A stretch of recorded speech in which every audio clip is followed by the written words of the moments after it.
امام اعظم امام ابو حنیفہ کے دور میں ایک شخص مرنے لگا. اس کے پاس دولت بہت ساری تھی لیکن بچے چھوٹے چھوٹے. اس نے تھیلے کے اندر سونا ڈالا کہ یہ کسی کے سپرد کر جاؤں کہ میرے بچے بڑے ہوں تو ان کو دے دے. سوچا غریب کو دیا تو وہ سنبھال نہیں سکے گا، بچوں کو دیا تو وہ ضائع کر دیں گے.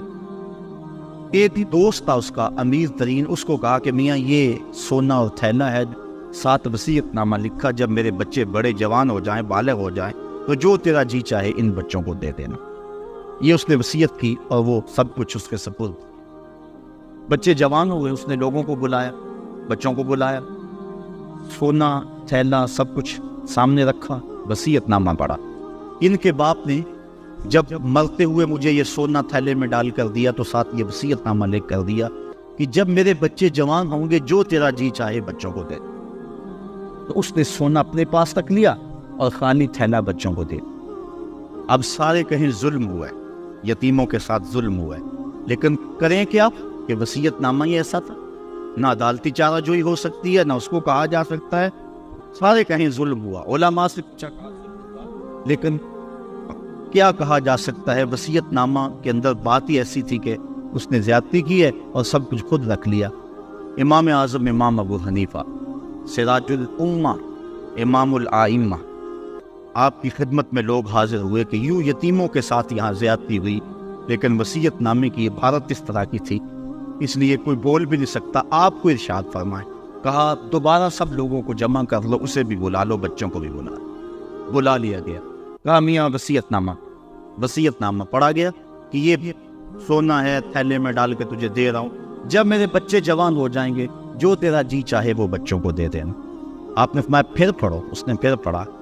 کہا اب تم بتاؤ تمہارا جی سونے کو چاہ رہا ہے یا تھیلے کو چاہ رہا ہے؟ اس نے کہا میں تو سونا رکھنا چاہتا ہوں. کہا وصیت نامہ پڑھو. وصیت میں ہے جب بچے جوان ہوں گے جو تیرا جی چاہے وہ بچوں کو دے دے. اب تیرا جی تو سونے کو چاہ رہا ہے اور وصیت میں لکھا بھی یہ ہے کہ جو تیرا جی چاہے وہ بچوں کو دے دے، لہذا سونا دینا، بچوں کو تھیلا رکھ خود. تو امام اعظم نے اس طرح ان یتیموں مدد فرمائی. حضرت امام اعظم ابو حنیفہ علیہ رحمہ آپ اپنے ایک شاگرد کو وصیت کرتے ہیں، غالباً حضرت زید ان کا نام ہے، کہ جب آپ کسی شہر میں جاؤ تو گھوڑا اچھا رکھو، لباس اچھا پہنو، لوگوں کے ساتھ میل جول اچھا رکھو، کوشش کرو کہ بحث تکرار کی نوبت نہ آئے، اور اگر بحث کی کسی سے نوبت آ جائے تو پہلے اس کا موقف سنو اور پھر اس کا موقف سننے کے بعد اس کی جو درست باتیں ہیں ان کی تائید کرو، ان کی تسلیم کرو کہ تم نے یہ درست کہا. اور جن باتوں سے آپ متفق نہیں ہیں تو آپ کہو کہ آپ نے جو کہا یہ آپ کا موقف ہے، لیکن اس کے مقابل میرا موقف یہ ہے اور میں اس موقف میں اکیلا نہیں ہوں، میرے ساتھ یہ فلاں اہل علم موجود ہیں. گزرے ہوئے بزرگوں کے اسماء بیان کرو اور ان کا موقف بیان کرو. پھر اپنے دلائل دو. دلائل دینے کے بعد پھر اس پہ مصر نہ ہو جاؤ کہ یہ مانے گا تو پھر میں اٹھوں گا.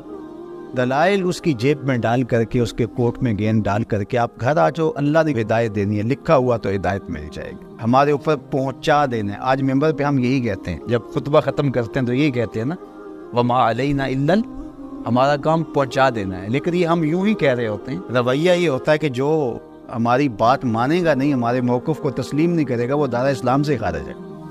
تو ایسا نہیں ہے. وما علینا الا البلاغ، ہمارا کام پہنچا دینا ہے. پیغمبروں سے بھی یہی کہا گیا، وما علیک الا البلاغ، محبوب آپ کا کام پہنچا دینا ہے. دل موڑے گا رب تو موڑ دے گا، یہ اس کے قبضہ قدرت میں. تو اس امام شافعی اور امام اعظم ابو حنیفہ علیہ فقہ میں اختلاف رکھتے تھے. امام شافعی رفع الیدین کے قائل تھے، امام اعظم حنیفہ کہتے تھے کہ رفع الیدین منسوخ ہو گیا ہے اور حضور علیہ السلام کا آخری عمر کا عمل ناسخ ہے پہلی عمر کے عمل کا، تو لہٰذا یہ درست نہیں ہے. لیکن امام شافعی کہتے تھے میرے پاس یہ دلائل ہیں. خیر امام شافعی اپنے شاگردوں کے ہمراہ امام اعظم ابو حنیفہ کے مزار پہ آئے تو وہاں جب نماز کا وقت ہوا تو امام شافعی نے نماز پڑھی تو رفع الیدین نہیں کیا. تو شاگردوں نے بعد میں سوال کیا کہ حضرت رفع الیدین نہیں کیا. فرمایا اتنے بڑے امام کے سامنے مجھے اپنی تحقیق پہ عمل کرتے شرم آتی. تو کہا لن تنالوا البر حتی تنفقوا مما تحبون، تم اتنی دیر تک نیکی کی حقیقت کو نہیں پہنچ سکتے جب تک اس کو تم اللہ کی راہ میں خیرات نہ کرو جس کو تم خود پسند کرو. اللہ مما تحبون، تو انسان اس کو راہ خدا میں خیرات کرے جس کو خود پسند کرتا ہے. اور آگے فرمایا وَاعْلَمُوا، اور جان لو ان اللہ غنی حمید، اللہ غنی بھی ہے اور سراہا ہوا بھی ہے. اسے تمہارے مالوں کی ضرورت نہیں ہے، وہ ان غریبوں کو خود بھی تو دے سکتا تھا نا. تمہاری ڈیوٹی لگائی کہ تم دینا، خود بھی تو دے سکتا تھا، لیکن یہ تمہاری آزمائش، ان کی آزمائش اور تمہاری آزمائش. اب دیکھتے ہیں کون اپنی آزمائش میں پورا نکلتا ہے. الشیطان یعدکم الفقر ویامرکم بالفحشاء، شیطان تمہیں اندیشہ دلاتا ہے محتاجی کا. اگر تم نے اللہ کی راہ میں دیا تو تم محتاج ہو جاؤ گے، تمہارے پاس اتنی دولت نکل جائے گی. وَيَأْمُرُكُمْ بِالْفَحْشَاءِ، اور تمہیں بے حیائی کا حکم دیتا. بے حیائی سے یہاں مراد علماء تفسیر فرماتے ہیں بخل ہے، کنجوسی ہے. اور کنجوسی کو بے حیائی اس لیے آ گیا کہ اس سے بڑی کیا بے حیائی ہوگی کہ غریب نانے شبینہ کو ترستا ہو اور امیر دولت کو سنبھال کے بیٹھ جائے. یہ بے حیائی نہیں ہے تو اور کیا. تو کیا کسی نے کہا تھا گندم امیر شہر کی ہوتی رہی خراب، بچی مگر غریب کی فاقوں سے مر گئی. تو اس سے بڑی بے حیائی کیا ہوگی کہ ایک گھر میں گھی کے چراغ جلتے ہوں، ایک گھر کے اندر فضول خرچیوں پر مال لنڈائے جا رہے ہوں، اور دوسری طرف بیوہ کی یتیم بچیاں گھر میں بوڑھی ہو رہی ہیں، اور کوئی ان کا رشتہ قبول نہ کرتا ہو کہ ان کے پاس دینے کے لیے کچھ نہیں ہے، اور ہم پیسے اڑا دیں اپنے نفس کی خواہش کے لیے جو ہے وہ لاکھوں روپے خرچ کریں اور اپنی گلی میں ان غریبوں اور یتیموں کا لحاظ نہ رکھیں. تو اس سے بڑی بے حیائی اور کیا ہو سکتی. اللہ تعالیٰ نے بخل کو جو ہے وہ فحشاء کے ساتھ تعبیر کیا کہ شیطان تمہیں بے حیائی کا حکم دیتا ہے. واللہ یعدکم مغفرۃ منہ وفضلا، اور اللہ تمہیں مغفرت کا اور اپنی جناب سے فضل کا وعدہ دیتا ہے. تم اس کی راہ میں خرچ کر کے تو دیکھو وہ تمہارے گناہوں کو معاف کر دے، اور جب تم اس کی راہ میں خرچ کرو گے تو اس کا فضل ہوگا، یعنی تمہارا مال کم نہیں ہوگا. عقل یہی کہتی ہے، شیطان بھی یہی وعدہ دیتا ہے. اکاؤنٹنٹ سے پوچھو تو وہ بھی کہتا ہے کہ اتنے خرچ کرو گے تو اتنے کم ہوں گے، کیلکولیٹر بھی یہی حساب دیتا ہے. لیکن اللہ کہتا ہے میں وعدہ دیتا ہوں فضل کا، تم خرچ کر کے دیکھو تمہارے مال بڑھا دو. اور میں ایک مثال دیا کرتا ہوں، پرانے دور میں یہ ہم نے بھی دیکھا ہوا دور کہ کنویں سے پانی نکال کر کھیتوں کو ہم سیراب کیا کرتے تھے. پھر دیکھتے دیکھتے ٹیوب ویل آ گئے تو ان سے پانی ہم اپنے کھیتوں کو دینے لگے. وہ جو کنویں تھے ان کو باقاعدہ بند نہیں کیا. لیکن اب کہیں کوئی پرانا کنواں ہو تو وہاں جا کر دیکھو، ایک تو پانی بہت نیچے جا چکا ہے، دوسرا ڈول ڈال کر نکالو گے تو گندا ہو چکا ہے، سونگو گے تو بدبودار ہو چکا ہے. پانی وافر تھا، شفاف تھا، کثیر تھا، پاکیزہ تھا. لیکن اب وہی پانی نیچے بھی چلا گیا، نہ اس کی فراوانی رہی، نہ اس کی تازگی رہی، نہ اس کا وہ شفاف پن رہا. کیوں؟ اس لیے کہ جب وہ کنواں اپنا باہر دیتا تھا نیچے سے سوتے پھوٹتے تھے. جتنا لٹاتا تھا اللہ اور دے دیتا تھا. جب اس نے باہر دینا چھوڑ دیا اللہ نے اس کو عطا کرنا چھوڑ دیا. اس لیے اس کی راہ میں دیتے جاؤ گے، اللہ خزانوں کے منہ تمہارے لیے کھول دے گا. تمہارے مال میں خدا کی راہ میں دینے سے کبھی کمی نہیں آئے گی. اگر کسی کا مال کم ہوا ہے، کاروبار لوگوں کے دیکھیں ہم نے بڑے بڑے کاروبار اس میں ختم ہو جاتے ہیں. تلک الایام نداولها بین الناس، دن پلٹتے رہتے ہیں، آج اور کل کیفیت اور. اس کی وجہ یہ نہیں ہے کہ اس نے راہ خدا میں لٹایا تو اس لیے ایسا ہوا، اس کی وجہ اور ہے. اس لیے راہ خدا میں جتنا مرضی مال دو گے کم نہیں ہوگا، بلکہ اللہ تعالیٰ وعدہ دیتا ہے کہ تم اس کے راہ میں دو گے تمہارا مال بھی بڑھا دوں گا اور تمہاری بخشش بھی فرما دوں. اللہ یؤتی الحکمت من یشاء، یہ ساتھ ہی ذکر تھا مال کے خرچ کرنے کا، یا ذکر حکمت کا کر دیا. وہ جسے چاہے حکمت دے دیتا ہے. مطلب کیا؟ راہ خدا میں خرچ کرنے کا جذبہ، یہ بڑی دانائی کی بات. وَمَن يُؤْتَ الْحِكْمَةَ فَقَدْ أُوتِيَ خَيْرًا كَثِيرًا، اور جس کو حکمت دی گئی اس کو بہت ساری بھلائی دی گئی. وَمَا يَذَّكَّرُ إِلَّا أُولُو الْأَلْبَابِ، اور نہیں نصیحت پکڑتے مگر عقل والے. بے وقوف نصیحتیں نہیں پکڑتے، عقل والے نصیحتیں پکڑتے ہیں. وَمَا أَنفَقْتُم مِّن نَفَقَةٍ أَوْ نَذَرْتُم مِّن نَذْرٍ، اور جو تم خرچ کرو یا کوئی نظر مانو، بے شک اللہ فَإِنَّ اللَّهَ يَعْلَمُ، بے شک اللہ اسے جانتا ہے. وما للظالمین من انصار، اور ظالموں کا کوئی مددگار نہیں ہے. ان تبدوا الصدقات فنعما ہی، اگر تم صدقے ظاہر کرو تو اللہ اسے جانتا ہے. فنعما ہی، تو وہ تمہارے لیے بہتر ہیں. وَإِن تُخْفُوهَا، اگر تم انہیں چھپا لو. وَتُؤْتُوا الْفُقَرَاءَ، اور غریبوں کو فقراء کو دو. فَهُوَ خَيْرٌ لَكُمْ، تو وہ بھی تمہارے لیے بہتر ہے. یعنی اگر تم صدقوں کو ظاہر کر کے دو تو یہ بھی بہتر، اگر چھپا کے دو تو یہ بھی بہتر. امام غازی تفسیر کبیر کے اندر اسی آیت کریمہ کے تحت 5-6 چیزیں بیان فرمائی کہ صدقہ کب چھپا کے دینا چاہیے اور کب ظاہر دینا چاہیے. گفتگو وہ لمبی ہے، میں ایک بات عرض کروں کہ اجازت چاہوں گا اور بات آگے بڑھاؤں گا. 2 طرح سے جو ہے وہ صدقہ دیا جاتا ہے، ظاہر اور پوشیدہ. اور اس میں اگر کسی شخص کو آپ دے رہے ہیں، کسی ذات کو دے رہے ہیں، تو پھر اس وقت مستحب اور بہتر یہ ہے کہ آپ چھپا کے دیں. کسی کی مدد ذاتی طور پہ کر رہے ہیں، غریب ہے، بیوہ ہے، یتیم ہے، تو پھر اس کی غربت کا اشتہار نہ لگائیں، پھر بہتر ہے کہ چھپ کے دیں.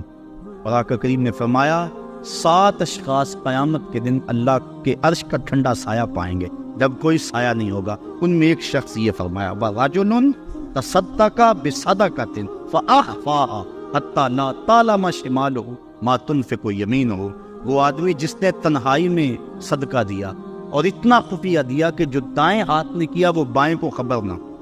فرمایا کل قیامت کے دن جب کوئی سایہ نہیں ہوگا اللہ اسے اپنے عرش کا ٹھنڈا سایہ نصیب، اور جو عرش کے سائے تلے ہوگا قیامت کی تکلیف سے محفوظ ہوگا. جو عرش کے سائے تلے ہوگا وہ قیامت کی پریشانیوں سے محفوظ ہوگا. جو عرش کے سائے تلے ہوگا اس کو جام کوثر ضرور دیا جائے گا، اور جو ایک گھونٹ بھی پی لے گا 50,000 سال کے دن میں اسے کبھی بھی پیاس نہیں لگے.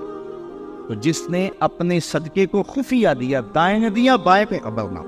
اللہ اکبر. بلکہ علماء اس کی تشریح میں لکھتے ہیں کہ جس کو صدقہ دیا جا رہا ہے بہتر ہے کہ اس کو بھی خبر نہ ہو، اس انداز سے اس کے گھر میں پھینک آؤ کہ اسے بھی پتہ نہ ہو کہ میرے اوپر کون مہربانی کر گیا.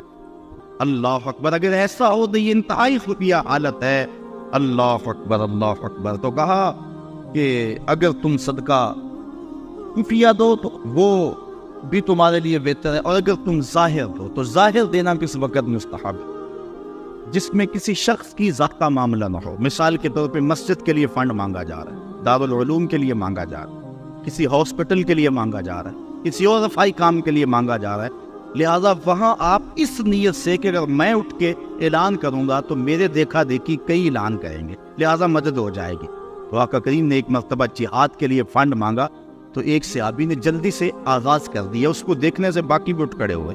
تو آقا کریم نے اس وقت فرمایا تھا من سنہ فی الاسلام میں سنتن حسنتن فلہ اجرہا، جس نے اسلام میں ایسے اچھے طریقے کو رائج کیا اللہ تعالیٰ اس کو اس کا اجر عطا فرمائے گا، اور اس کے دیکھا دیکھی جس نے اس کام کو کیا اللہ اس کا اجر بھی سے عطا فرمائے. تو اس نیت سے اگر ظاہر کر لیا جائے تو وہ زیادہ فضیلت والا ہے. دوسرا، اگر آپ خفیہ کی بجائے اعلانیہ کرتے ہیں تو اس سے آپ کے نفس پر ریاکاری کا امکان پیدا ہو جاتا ہے. تو پھر بہتر یہ ہے کہ ریاکاری سے بچنے کے لیے خفیہ صدقہ کیا جائے تاکہ اللہ تعالیٰ آپ کی اس عمل کی برکت آپ کو نصیب فرمائے، ورنہ ایسا ہوگا کہ ریاکاری سے سب کچھ برباد ہو جائے. آگے ارشاد فرمائے وَيُكَفِّرُ عَنْكُم مِّن سَيِّئَاتِكُم، اگر تم اللہ کی راہ میں چھپ کے یا ظاہر صدقہ کرو گے تو اللہ کے نزدیک وہ بہتر ہے، اور وہ اس سے تمہارے گناہوں کو اتار دے. یعنی صدقہ دینے سے جو ہے وہ گناہ مٹتے ہیں. واللہ بما تعملون خبیر، اور جو تم کر رہے ہو اللہ اس کو دیکھ رہا ہے. نہیں کسی نے دیکھا، جس کو تم نے دیا اس نے بھی نہیں دیکھا، کسی کو نہیں کانوں کان خبر ہوئی، لیکن جس کے لیے دے رہے وہ تو دیکھ رہا ہے. اللہ اکبر. یہ اپنی اپنی نیت پر منحصر ہے کہ کس کی نیت کیا ہے. لیس علیک ہداہم ولکن اللہ یہدی من یشاء. اے حبیب آپ کے اوپر لازم نہیں ہے کہ ان کافروں کو جو ہے وہ آپ ہدایت دیں، بلکہ اللہ جس کو چاہتا ہے ہدایت دے. یہ کفار کو صدقہ دینے کے جواز پر آیت نازل ہوئی.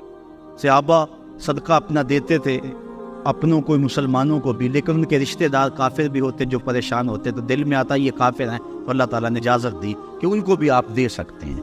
تو کافر کو صدقہ واجبہ نہیں لگتا، یعنی زکوٰۃ نہیں لگتی، صدقہ فطر نہیں لگتا، اور جو منت کا جو صدقہ ہے وہ نہیں لگتا، واجبہ نہیں لگتا، نافلہ صدقے جو ہیں ویسے تعاون کر دیا جائے تو وہ اس کو لگ جاتا ہے۔ اس کی دلیل قرآن مجید کی یہ آیت ہے، وَمَا تُنْفِقُوا مِنْ خَيْرٍ فَلِأَنفُسِكُمْ، اور تم جو اچھی چیز دو تو تمہارا ہی اس میں بھلا ہے، فائدہ تمہیں ہی ہوگا، تمہارا ہی بینک ہے۔ وَمَا تُنْفِقُونَ إِلَّا ابْتِغَاءَ وَجْهِ اللَّهِ، اور تمہیں خرچ کرنا مناسب نہیں مگر اللہ کی رضا چاہنے کے لیے۔ وَمَا تُنْفِقُوا مِنْ خَيْرٍ يُوَفَّى إِلَيْكُمْ، اور جو مال تم خدا کی راہ میں دو گے اس کا تمہیں پورا پورا اجر ملے گا۔ وَأَنْتُمْ لَا تُظْلَمُونَ، تمہارے سے ظلم نہیں کیا جائے گا، جدیا اس کا پورا پورا اجر ملے گا۔ لِلْفُقَرَاءِ الَّذِينَ أُحْصِرُوا فِي سَبِيلِ اللَّهِ، یہ کہا کہ کافروں کو تم صدقہ دے سکتے، لیکن فرمایا تمہارے صدقے کے زیادہ حقدار وہ ہیں۔ کون؟ لِلْفُقَرَاءِ الَّذِينَ، وہ فقیر لوگ، احسروا فی سبیل اللہ، جو اللہ کی راہ کے اندر رکے ہوئے۔ اس سے مراد احسروا فی سبیل اللہ سے مراد مفسرین نے اصحاب صفہ لیے ہیں۔ یہ 400 کے قریب سے آباد تھے، 300 سے لے کر 400 تک ان کی تعداد مختلف روایات میں آئی ہے۔ جو مسجد نبوی میں رہتے تھے، ان کا نہ کوئی گھر تھا نہ ان کے اہل تھے، بس سارا دن مسجد نبوی میں رہتے۔ حضور نے ان کے لیے ایک چبوترا بنوا دیا جس کو صفہ کا چبوترا کہا جاتا ہے، تو وہ اس پہ بیٹھے رہتے، حضور کے انتظار میں رہتے۔ آقا کریم آتے تو وہ حضور سے دین سیکھتے، بلا تعین اوقات حضور سے دین سیکھتے۔ کسی غزوے پر حضور ان کو چاہتے تو ساتھ لے جاتے، کسی سرایہ پہ بھیجتے تو وہ حضور کے حکم کی جو ہے وہ تعمیل کرتے۔ زیادہ کوشش کرتے کہ وہ لکڑیاں اکٹھی کر کے ان کو بیچ کر اپنے پیٹ کا گزارا کرتے، لیکن مصروفیت چونکہ تعلیم دین میں تھی تو وہ کمائی نہیں کر سکتے تھے۔ اللہ تعالیٰ جل شانہ نے یہاں باقاعدہ یہ بات ارشاد فرما دی، لا یستطیعون ضربا فی الارض، وہ زمین پر چل نہیں سکتے، یعنی باقاعدہ وہ کاروبار نہیں کر سکتے کیونکہ وہ دین کے علم کے لیے رکے ہوئے۔ کہا تمہارے صدقے کے زیادہ حقدار یہ طلباء ہیں، دین والے لوگ جو سب کچھ چھوڑ کے دین سیکھ رہے۔ یحسبہم الجاہل اغنیاء من التعفف، سوال نہ کرنے کی وجہ سے اس کو ناواقف آدمی سمجھتے ہیں یہ تو بڑے ٹھیک ٹھاک ہیں، یہ تو غنی ہے، کیونکہ ہر بندہ اندر نہیں جھانک سکتا۔ وہ کیا کسی نے کہا تھا نا، ہستی پلکوں کے نیچے غم بھی پلتے ہیں، ہستی پلکوں کے نیچے غم بھی پلتے ہیں، مگر کون دیکھتا ہے اتنی گہرائی میں۔ تو وہ بظاہر ان کے چہرے مورے ایسے ہیں کہ لگتا یہ ہے کہ یہ بڑے ٹھیک ٹھاک، ضرورت ہی نہیں ہے، لیکن مالداروں کے اوپر لازم ہے کہ ان کو بھی تلاش کریں جو مانگتے نہیں ہیں، ان کے گھر جا کے ان کی اعانت کر کے آئیں۔ اللہ نے اپنے محبوب سے مخاطب کر کے کہا، تعرفہم بسیماہم، محبوب تو ان کی پیشانیوں سے پہچان لے، لوگ نہ جانے تجھے تو پتہ ہے۔ حضرت ابو ہریرہ رضی اللہ تعالیٰ عنہ باہر آ کے بیٹھ گئے، کہتے مجھے بھوک بڑی لگی ہوئی اور اتنی بھوک کہ گزارا نہیں ہو رہا تھا، بیٹھا نہیں جا رہا۔ میں نے کہا کوئی آدمی گزرتا میرے چہرے کو دیکھ کے پہچان لے گا۔ پھر ایک صحابی آئے، میں نے ان سے ایک مسئلہ پوچھا، وہ مسئلہ بتا کے چلے گئے۔ دوسرے آئے، میں نے قرآن کی آیت کے بارے میں پوچھا، وہ بتا کے چلے گئے۔ پھر دل و قلب و نگاہ کے مرشد اولین آ گئے۔ میں نے حضور سے مسئلہ پوچھا، حضور نے کہا ابو ہریرہ بھوک لگی ہوئی ہے؟ میں نے کہا حضور بھوک لگی ہے۔ پوچھا مسئلہ؟ آقا کہ میں بھوک لگی ہے، ہاں حضور بھوک لگی ہے، مسئلہ ہی یہی تھا۔ کہتے آ جاؤ میرے ساتھ، آ جاؤ۔ پھر وہ روایت آپ علماء سے سنی کہ حضور اندر چلے گئے، اجازت دی۔ حضرت ابو ہریرہ فرماتے ہیں میں دیکھا دودھ کا ایک پیالہ پڑا، ابو ہریرہ جاؤ جو صفہ پہ بیٹھے ان کو بھی بلا لاؤ۔ میں سوچا وہ تو 70 ہیں اور دودھ کا پیالہ ایک، لیکن حضور کا حکم تھا، میں بلا لایا، کہا اب ان کو پلاؤ۔ کہا پریشان تھا، لیکن جب پہلے نے پیا یہ بھی کم لاؤ۔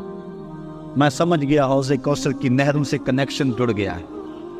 کہا کہ ان سب کو پلاؤ، کہا ایک نے پیا، پھر دوسرے نے پیا، 70 آدمی دودھ پی گئے۔